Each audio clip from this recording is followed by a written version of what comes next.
Почитувани граѓани, почитувани представници на медиумите. 2,5 години Христијан Мицковски својата политика ја темелеше единствено на најавите дека само што владата не паднала и само што не се распишани предвремени парламентарни избори.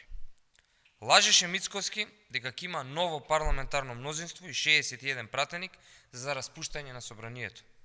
Во јануари оваа година на големи верски празници Мицковски најавуваше дека кон средината или крајот на февруари ќе обезбедел 61 пратеник кои ќе гласале за распуштање на собранието, а веќе во мај ќе се одржале предвремени парламентарни избори.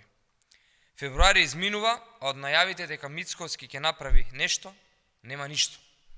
Не само што нема 61 пратеник за распуштање на собранието, туку има зајакнато и зголемено парламентарно мнозинство. Мицковски слободно може да прогласи капитулација, затоа што се што тој најавува, на крајот се случува спротивното. Така беше и со почетокот на преговорите со Европската Унија, кога лажеше за асимилација и бугаризација, така беше и со енергетската криза, кога лажеше дека енергетскиот сектор ќе колабира и дека нема да има доволно електрична енергија.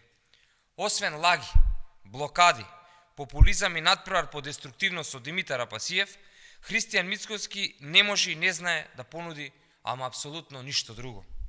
Затоа, неговите деструкции постојано ќе бидат поразувани од граѓаните.